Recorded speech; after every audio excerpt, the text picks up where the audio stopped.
Okay, thank you everyone for joining us on our call tonight. We have Jeff Bost. Jeff Bost is part of our ACTIVZ advisory board. Jeff is a PA, is a clinical instructor in the Department of Neurosurgery at University of Pittsburgh Medical Center. He has worked alongside Dr. Maroon for many years. He has a special interest in minimal invasive spine and brain surgery and has collaborated on scores of scientific medical papers and books in these areas.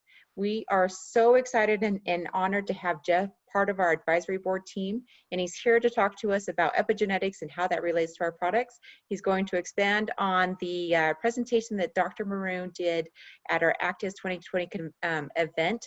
So Jeff, I am going to turn the time over to you, and we are so excited to have you join us tonight. Well, thank you, Angie, and thank you for everyone coming this evening, whether it's live or watched later. I appreciate your dedication to doing this evening. Should I just go ahead and hit my slides then? Yes, go ahead. You can start sharing your screen and we'll get this started. Okay. All right. Let's see here.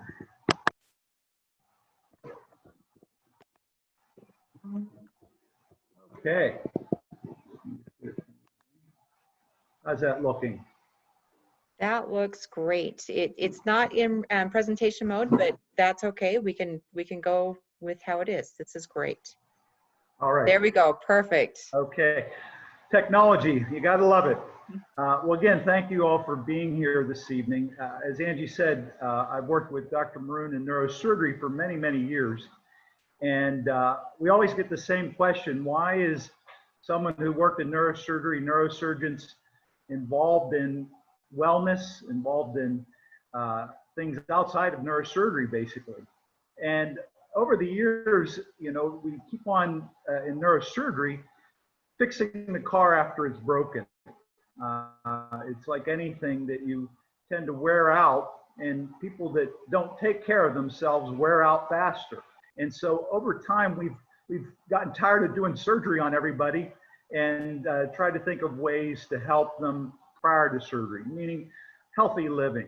And we've really embraced that idea, and the people that we've met over the years have really embraced a lot of the things that we've discussed. And that was really one of the major reasons we coordinated with ACTIVZ and joined on the medical advisory board, because ACTIVZ has a similar philosophy, whether it's nutrition or lifestyle or all the things that are encompassed in how ACTIVZ works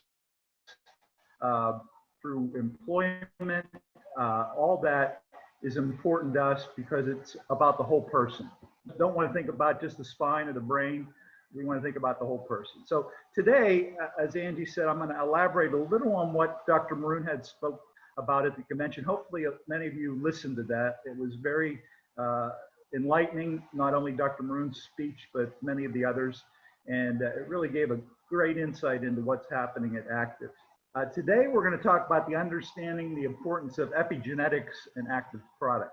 And again, as I said, we've been with ACTIVZ as medical advisors, scientific advisors for about the last year and a half. And one of the things that spurred us to participate with ACTIVZ was the concept of epigenetics. We've sort of believed in it or learned about epigenetics about 15 years ago. And when we learned about, through David and others, about ACTIVZ products and their feelings on epigenetics, it really sort of meshed. So today we're going to talk about understanding it a little better and understanding how these products that ACTIVZ has activate epigenetics. And I think it's a core understanding that you have to know to talk about these products to understand epigenetics. It's not, you know, sort of peripherally understanding, but really understand it so you could have a conversation about it. And that's to another degree. So even though some of this is repetitive and it may sound like Dr. Maroon, or I may say things over and over, the importance of understanding epigenetics is really key to how we're going to move forward. So that was my introduction, and we'll get started here. What we're really talking about, as I said earlier, is about wellness. Wellness is the active process of becoming aware and making choices for a healthy and fulfilling life. Wellness is more than being free of illness. It's a dynamic process of change and growth. It's a lifestyle. So it's really an adoption of not only nutrition, but activity, the toxins you try to avoid putting in your body, avoiding stress. And those are a lot of things that we've talked about over the years, those 4 pillars as we call them. So it's really a lifestyle that I wanted to discuss and how those things work through epigenetics. And this is just a slide that a lot of people have used in the past, demonstrating those sort of parameters that we talk about wellness: physical, mental, spiritual, emotional, social, and environmental. The idea that we're just not one of those categories, we make up all those different categories, and we have to sort of check the boxes to make sure all those are in order to really have wellness. And as Dr. Maroon showed you in the past, especially at the conference, the convention rather, our idea of wellness is the idea of the balanced square. And I think most of you have seen this from us in the past, but the idea of balancing work, family, and social life, our spirituality or meditation or whatever we do to calm ourselves and get us back into mental clarity, and then the physical side. And the idea of the balanced square, meaning all sides are approximately equal as far as how much effort you give into each of those sides of the square. So if you're working all the time, you're neglecting your family and physical and spiritual. You're doing physical all the time, you're neglecting the other. And it's the idea of balance and how do we go about balance. So these are important concepts as far as wellness. So really our choice is to be well or not. And that's really the most important thing I think that we can get out of this talk, as well as many of the other things that ACTIVZ tells us, is the idea of choice. Granted, there are genetic conditions, granted, there are things that are outside our control, but to a large degree, our wellness has to do a lot with our choices. In the US, for example, there's unfortunately, at least this was before COVID, of course, there's typically about 2.4 million deaths annually of various causes. But the vast majority, about 2 million, are due to preventable things. So what are some of the preventable things that we, and again, that makes up about 82% relative to bad choices. So what makes up some of these things? Well, the vast majority, as you can see from this slide, this listing of causes of death are due to our diet. Now, the first one, of course, is smoking, which is something that unless you were required to smoke as a child or some other requirement, that definitely is a choice. High blood pressure, there is some genetic links to it, but a lot of it is caused by diet, things like excessive salt and obesity. That is the third most common cause of death. Again, related to diet in some way. Some people have physical disabilities, they can't exercise, but that is something that is a high death causer. Inadequate physical activity. But if you look at the list going below that, high blood sugar, elevated cholesterol, high salt, low in omega-3s, high trans fatty diet, alcohol abuse, low intake of vegetables, and polyunsaturated fats, these are things that we can control. So again, the idea of choices, to be well or not to be well. This is a very important slide because it tells us that we, for the most part, we have, during crises, maybe not as often, but for the most part, we have a choice to get foods that have high vitamins and minerals in them. We can choose to get probiotics. We can get things that are healthy as far as food for us, but yet the vast majority of us choose to the left of that slide not to consume them. Whereas below the red line, we see our Americans are, that this slide was taken from a survey of Americans, we generally are eating too many added sugars, too many added fats, and too much salt. So again, our diet is our choice, and we're failing, which is not a good thing.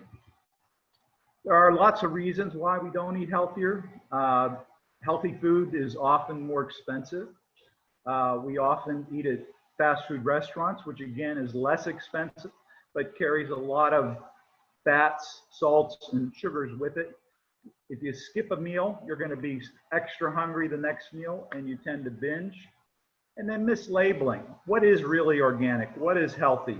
You know, these are words that are found in packages everywhere, but a lot of them aren't really true. So to eat healthy is a difficult chore. So how do we take control? What are the things that we can do, especially for our diet, to try to ensure that we are getting proper nutrition?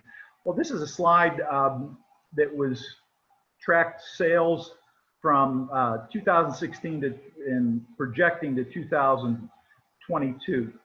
Worldwide supplement sales, and it's in the billions of dollars, and you can see every year it's going up. This is a clear sign that this is from a survey of a worldwide, not just America, not just North America, but the whole world is using more dietary supplements. And what that tells us is people are recognizing the fact that they are having trouble maintaining nutrition, and it's reflected in the growth of supplement sales. So how do we know, though, what's a healthy choice? And I think this is what people require: education, and require reading, and require good sources of information, because it's difficult for a lot of people to be knowledgeable on what's healthy. And I think that's one of the things that ACTIVZ does with a lot of these conferences and phone calls and the convention, is to try to give us the discernment, the ability to tell which is healthy or not. And so I'm going to dive into epigenetics now, and really that is the science that tells us a lot how those 4 pillars we talked about earlier in the square or the round circle that had the various ones, how those lifestyle things, those choices, can affect each cell in our body for healthy things or for not so healthy things. So a simple question, and I think this is, I put this in here for the reasons that I know you all are distributors and you're all interested in how to get the dialogue going with epigenetics. And a very simple question is, why don't identical twins die on the same day? You know, why don't they die on the same day, and why don't they die of the same diseases? You know, what are some of the things that you can think about? Well, if this was an audience that was live, people would raise their hand and say, well, what about smoking? You just talked about that. Absolutely. What about a poor diet? What about physical activity or lack thereof? These things happen differently in everybody, whether you're identical twins or not. The exposures to toxins are different. So typically, quite frankly, identical twins don't die on the same day, and they don't necessarily die of the same disease, although certain diseases are more common. But the question sort of says, well, how is it that they have the exact same genes and yet they don't have the exact same illnesses? And that, again, tells us that there's something else going on, something outside our genes that is affecting our bodies as far as longevity and health. So that's called the science of epigenetics. It's those factors that are consumed or exposed to that influence our genes, either for healthy or unhealthy outcomes. So I described some of those when we talked about those, whether it's smoking or a poor diet. Those things actually enter the genome, which is basically the blueprint of our cells, to either function for good or for bad. So what are some of the things that influence our genome in an epigenetic way? And one is nutrition. We've talked about that. Physical activity, our emotional state, and pollution, whether it's environment, whether it's from air pollution or water pollution. Those things all have an influence on our genes. So this is a really cool slide, and I'd like to spend a little time with this. NASA last year sent a twin into space. His name was Scott Kelly, and you can see him here on the right. He does not have the mustache. And his brother, Mark, are identical twins. And for a year, Scott spent on the International Space Station. They're both astronauts, but Scott spent a year in space. But before they went up, they did a battery of tests on both of them, looking at all kind of biologic markers and height, weight, everything you can name genetically. And this is the results of that experiment. So there were temporary non-epigenetic changes, meaning things just sort of change because over time, whether it's the lack of gravity or the type of food in the space station or whatever, those changes included his weight, his vision changed a bit, his immune system, meaning he became a little more susceptible to infection while in space. And those things that generally return to normal after a period of time when he's back on Earth. But there were permanent epigenetic changes, meaning just because the environment he was in, which is space, which has never been done before, which I'm not advocating because we're not going to be doing it, but his telomeres, which are the little caps like on shoelaces on each end of the chromosome, actually got longer, and that's an indication of actually longer life. So the telomere is it's a genetic material, but it actually doesn't encode genes, but it's on each chromosome to prevent it from unwinding, if you will, or basically falling apart. So the longer the telomere is, the longer that chromosome can last. And in fact, when he was in space, his telomere became longer. Therefore, he theoretically could live longer. So that's quite an experiment to find out. And that was done epigenetically, meaning there's no other explanation. His genes of his brother remained the same and didn't change.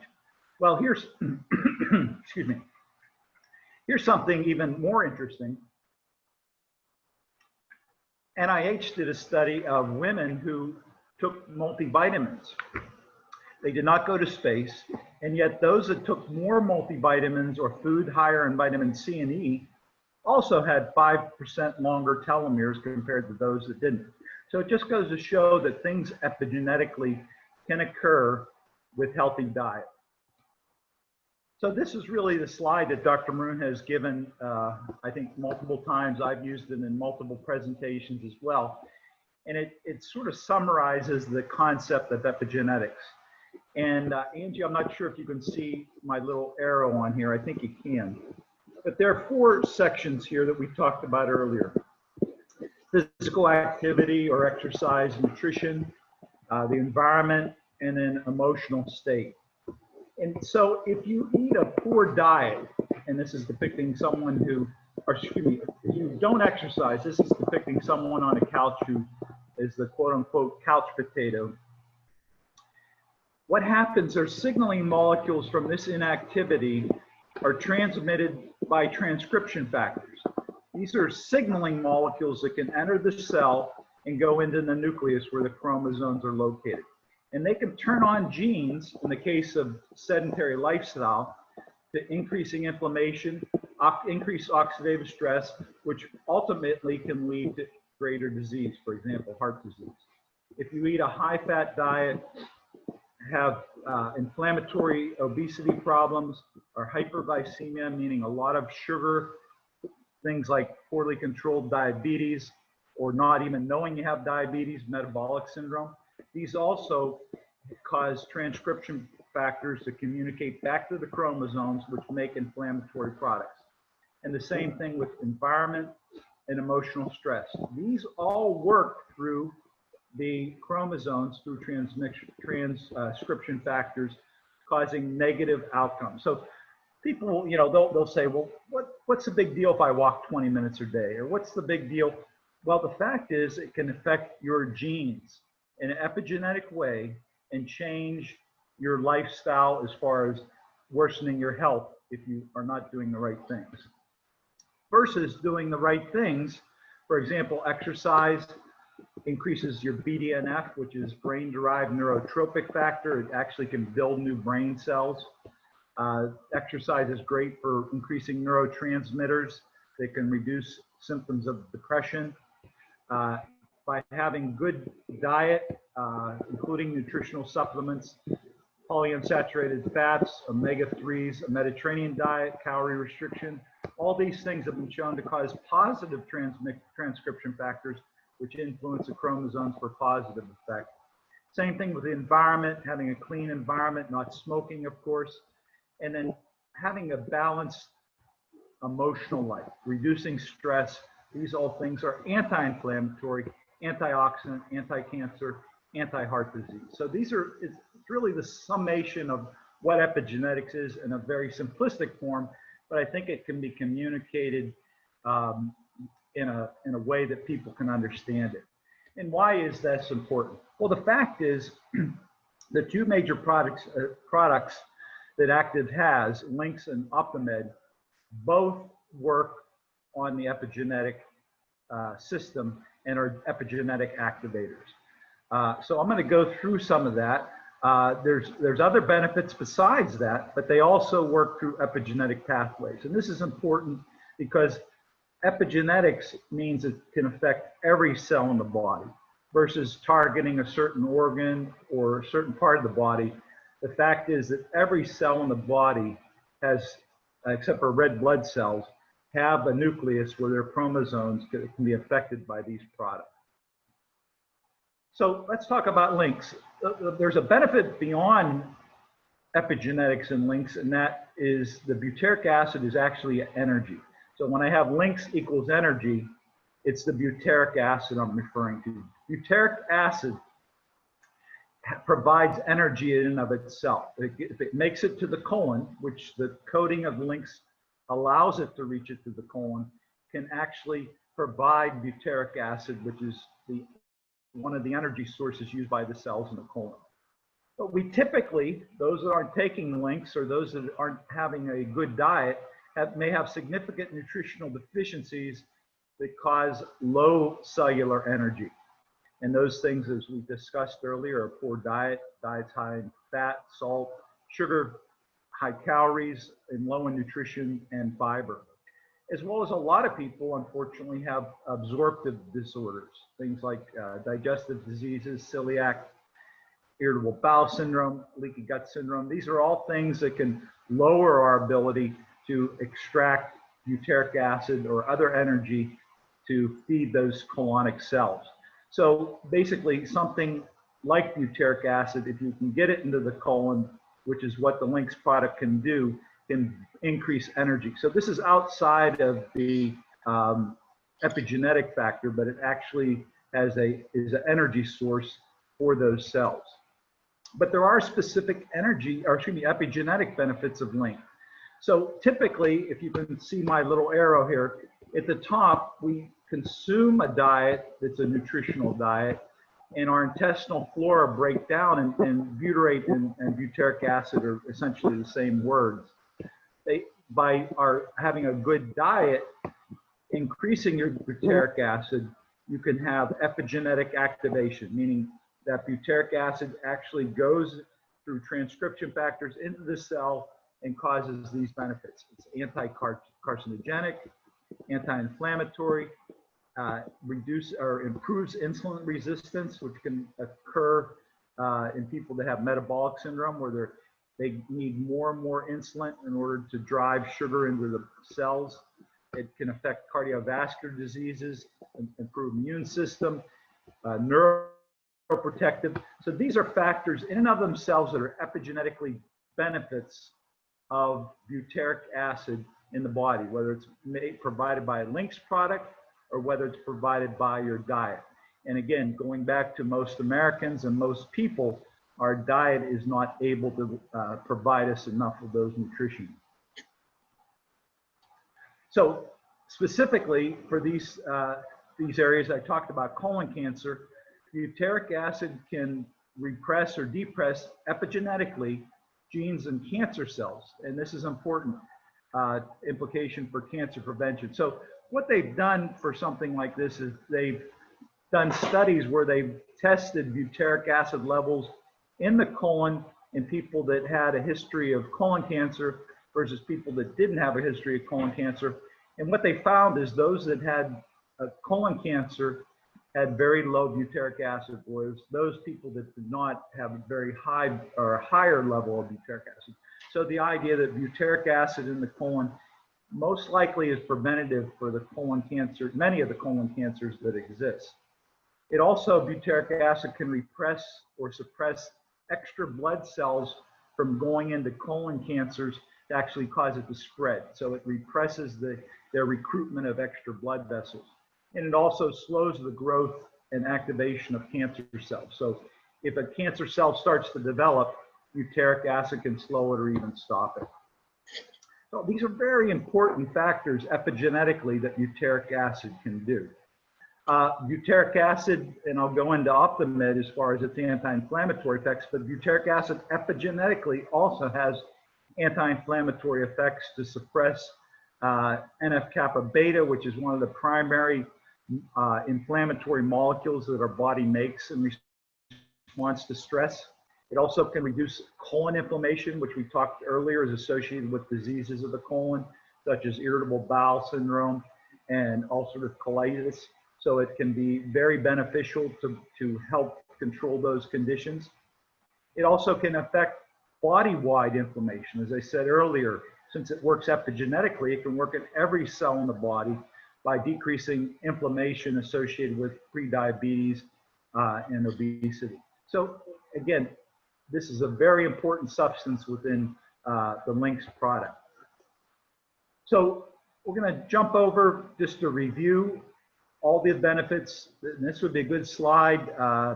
Angie said this will be made available.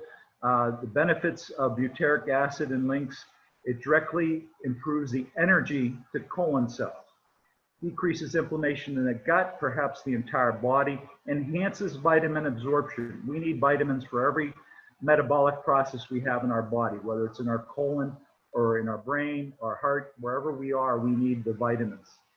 It also, as I said earlier, or I did not say earlier, but it can increase BDNF, that brain-derived neurotrophic factor that physical activity can increase, but also butyric acid. It also increases the neurotransmitters serotonin and dopamine. It benefits the heart, the immune system, and brain function.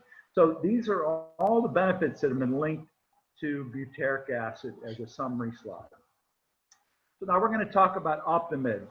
ACTIVZ is a fantastic product for two reasons: curcumin and boswellia. These are two natural herbal supplements that have been around for decades, centuries, that have provided benefits to countless countries and other people around the world that many of the Western countries have not utilized. And it addresses specifically the idea of silent inflammation.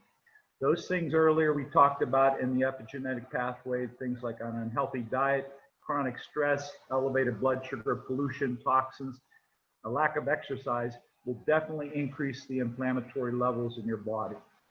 ACTIVZ every day can, because of the curcumin and boswellia, can act to lower inflammation. And there's tons of studies related to this. And it can basically rebalance inflammation to a lower level.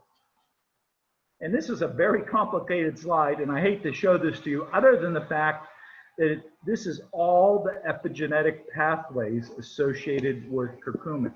It's absolutely unbelievable all the ways that curcumin can work through the body to decrease inflammatory factors, decrease carcinogenesis, which is cancer production, angiogenesis, which again was the idea that cancers recruit blood vessels, and cancer invasion.